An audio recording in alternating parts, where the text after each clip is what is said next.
Hey guys, what's up? I'm here to give you guys a recap on the new episode of ReZero Starting Life in Another World on Season 2, which is on episode 47, or episode 9 of Season 2 of ReZero Part 2. Anyways, this episode right here, I thought it was really nice, although there are some things I thought didn't really have much of a importance on me. I guess that's just me, but if anything else, let's just get this started. We have to it that, around the beginning of the episode, we have to it that Garfield clashes against Elsa, and after Frederica decides to take the opening, we have to it that Garfield and Elsa introduce to each other and clash against each other once more, leaving the outcome possibly unknown without giving another hint or so. Then we see a scene with Subaru and Bieko or Beatrice having a talk with each other. And we see to it, Subaru ends up asking Bieko to get out of this room and, enjoy the sunlight and we could get dirty all we can play, Although we have to it that Beatrice and Subaru get to an important topic about Echidna, and of course Subaru was trying to get Beatrice to let go of the book and get out, and don't cling on to something that you've been holding on to for 400 years, etc., Pretty much Subaru is just trying to get Bieko or Beatrice come on, get the hell out of this room. Let's all enjoy the sunlight, have fun, and enjoy our time, Instead of you just sitting around 400 years waiting upon that promise whatsoever in this blank book you were given. The Tomb of Wisdom whatsoever. Beatrice or Bieko ends up talking to Subaru, if you are that person, maybe I'll go along. Are you that person?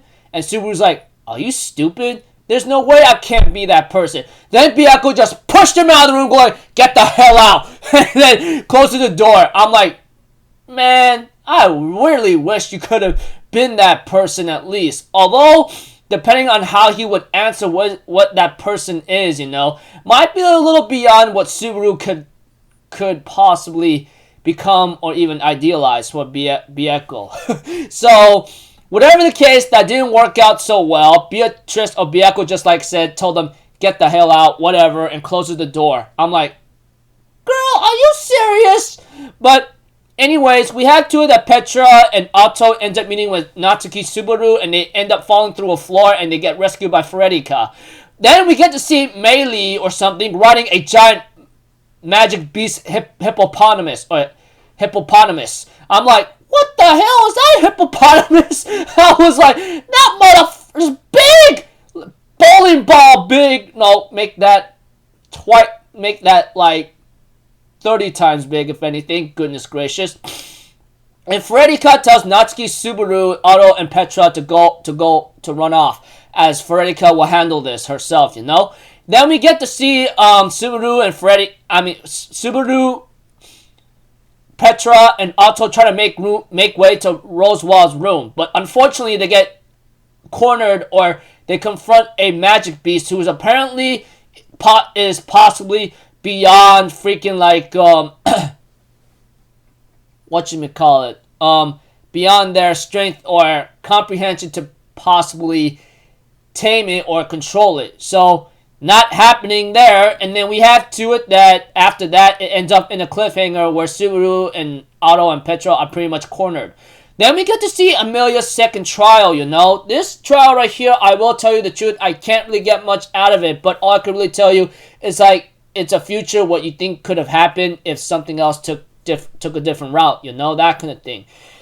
So, we get to know that Amelia is with her Fortuna mother, and then Geese whatsoever. Had she not do anything reckless, she could have spent her time around here, And, it's like a regular picnic. They're enjoying themselves, having a lot of fun, and, Amelia is teasing them, etc. And we get to see Amelia having to walk away for a bit and decides to stare off into the distance of where Fortuna and Geese is at, or Betelgeuse is at. Then we get to see Archie apparently asking Amelia a couple things here and there if Amelia could like this place and find it happy. But Amelia's like, yeah, but I can't, because what's done is done. This is a very nice memory here and there of what could really happen, but I have to accept the fact that what's done is done. I have to accept that they're not here anymore, and I must move on and become admirable to people who believe in me, like Subaru loving me, Ram believing in me, and many others that have faith in her abilities or they admire her, you know. So pretty much Amelia, knowing that she could enjoy this world for the rest of her life, she said she can't accept it because that's never gonna come to pass, you know. This is just one of those what if or what to be or possible what to be futures, which is not ever gonna happen at all.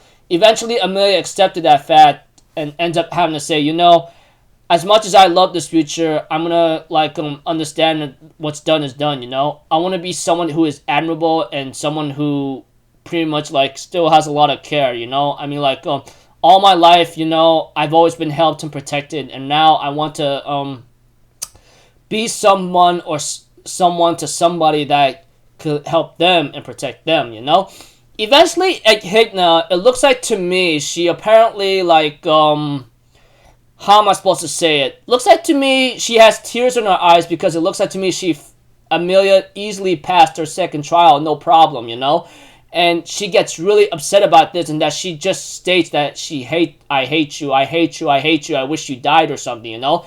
I think you could call that kind of hate, you know? The way I look at Echidna, the way how she expressed herself, you know? From the tears and the expression, she goes like, I hate you, I hate you, I hate you, I hate you kind of thing, you know? Etc. Then we get to see a scene where Amelia gets greeted by a lot of people, especially Ryuzu herself, along with some supernatural half-humans, you know, cheering on Amelia, you know, saying, hey, we're going to wait for you here, you know, hopefully you'll pass this trial, and then, bam, we good to go kind of thing, you know. And then, the way I look at it, you know, Amelia thanks them so much, you know, and etc., and that she gets ready to start her third trial, which apparently seems a little dark. It seems like this trial might be much darker compared to the first two trials, you know. And this is the last trial. It's like saying, get ready for a what to be cataclysm whatsoever, or possibly something worse.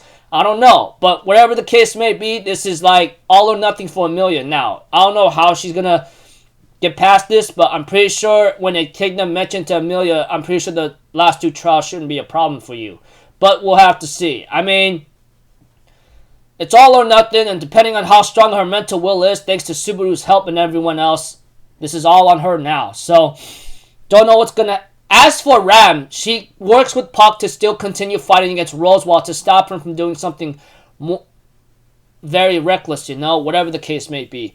But, hopefully, Ram and Puck will buy enough time for Amelia to pass the trial and get it done, and possibly for Subaru, Garfield, and everyone else at the mansion right now who are fighting Elsa and Melee right now to come back. But whatever the outcome is, this is all on Subaru now. Will he succeed or fail? Along with Amelia, will she succeed or fail? Along with Ram and Puck, will they succeed or fail? Pretty much all the characters that's trying to get this done in this arc. Will they succeed or fail?